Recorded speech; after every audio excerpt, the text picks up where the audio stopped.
നമുക്കിനി ഒരു ജപ്പാൻ വിശേഷമായാലോ? നൈനോ പറയണേ.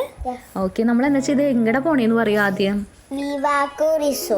ബിവാക്കോ വാലി റിസോർട്ടിലെ. നൈനോ അവിടെ ചെന്നപ്പോൾ അച്ഛൻ്റെ അടുത്ത് ആദ്യം പറഞ്ഞ ആഗ്രഹം എന്തായിരുന്നു?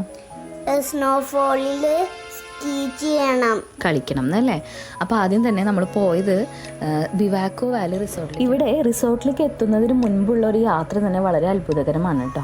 ജപ്പാനിലെ ഏറ്റവും വേഗതയേറിയ റോപ്വേയിലാണ് നമ്മളിനി കയറാൻ പോകുന്നത്. ഇത് സെക്കൻഡിൽ 12 മീറ്റർ, ഏകദേശം 43 km/മണിക്കൂർ വേഗതയിൽ സഞ്ചരിക്കുന്ന ഒരു കേബിൾ കാറിലാണ് നമ്മൾ കയറിയിരിക്കുന്നത്. ഈ യാത്രയിൽ 1100 മീറ്റർ ഉയരത്തിലുള്ള മലയിലെ മുകളിലേക്ക് സ്റ്റേഷനിലേക്ക് ഏകദേശം 5 മിനിറ്റ് മതി നമുക്ക് എത്തിച്ചേരാനായിട്ട്. ഇത്രയും വലിയൊരു തടാകത്തിൻ്റെ മനോഹാരിതയൊന്നും നമുക്ക് വെറും 5 മിനിറ്റ് കൊണ്ടൊന്നും ആസ്വദിച്ച് തീരുന്ന ഒരു കാര്യമല്ല. പക്ഷെ സത്യം പറഞ്ഞാൽ എൻ്റെ ആദ്യത്തെ കേബിൾ യാത്ര ആയതുകൊണ്ട് തന്നെ എനിക്ക് നല്ല പേടിയായിരുന്നു ഈ ഒരു യാത്ര. ആദ്യം നമ്മൾ ഇത്രയും ഉയരത്തിൽ യാത്ര ചെയ്യുന്നതും ഒക്കെ ആദ്യം ആയതുകൊണ്ട് തന്നെ അത്യാവശ്യം നല്ല രീതിയിൽ ഞാൻ നെർവസ് ആയിരുന്നു. അതിനുശേഷം നമ്മൾ പെട്ടെന്ന് തന്നെ ആ റിസോർട്ടിലെത്തി. പിന്നെ നമ്മളായാലും വളരെ എക്സൈറ്റഡ് ആയിരുന്നു. പിന്നെ കുട്ടികളാരും പിന്നെ പറയേണ്ടതില്ലല്ലോ. എല്ലാവരും ഒരുപോലെ പ്രായഭേദം തന്നെയാണ് അവിടെ എൻജോയ് ചെയ്തുകൊണ്ടിരിക്കുന്നത്.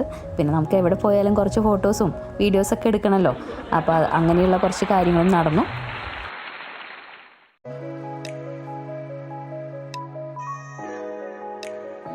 ഇനി സ്കീയിങ് ചെയ്ത ആളെന്നെ അവിടുത്തെ വിശേഷം പറയട്ടെ അല്ലേ?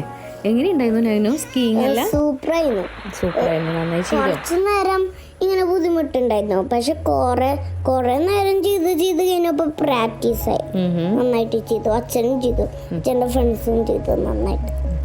അങ്ങനെ ഒരുപാട് നേരം സ്കീയിങ്ങും എല്ലാം കഴിഞ്ഞ് നമ്മൾ തിരിച്ച് പോവാണ്. ഈ യാത്ര വെറും ഒരു ലാൻഡ്സ്കേപ്പ് ആയിരുന്നില്ല കേട്ടോ, സ്വപ്നം നിറയുന്ന ഒരു സന്ദർശനം കൂടിയാണ്. ഒരു ചെറിയ മനസ്സിൻ്റെ വലിയ സന്തോഷം കൂടിയല്ലേ. ഒപ്പം എന്നെ അതിശയിപ്പിച്ച മറ്റൊരു കാര്യമാണ് കേട്ടോ ഇത്. നമ്മുടെ ലാസ്റ്റ് റോപ്പ് കേബിൾ കാറാണ്. അവർ തരുന്ന ഈ ഒരു ബഹുമാനം ഉണ്ടല്ലോ, ഓരോ യാത്രക്കാർക്കും അവർ തല കുനിച്ചുകൊണ്ട് യാത്ര അയക്കുന്ന ഈ ഒരു രംഗം എനിക്ക് മറക്കാൻ കഴിയുന്നില്ല.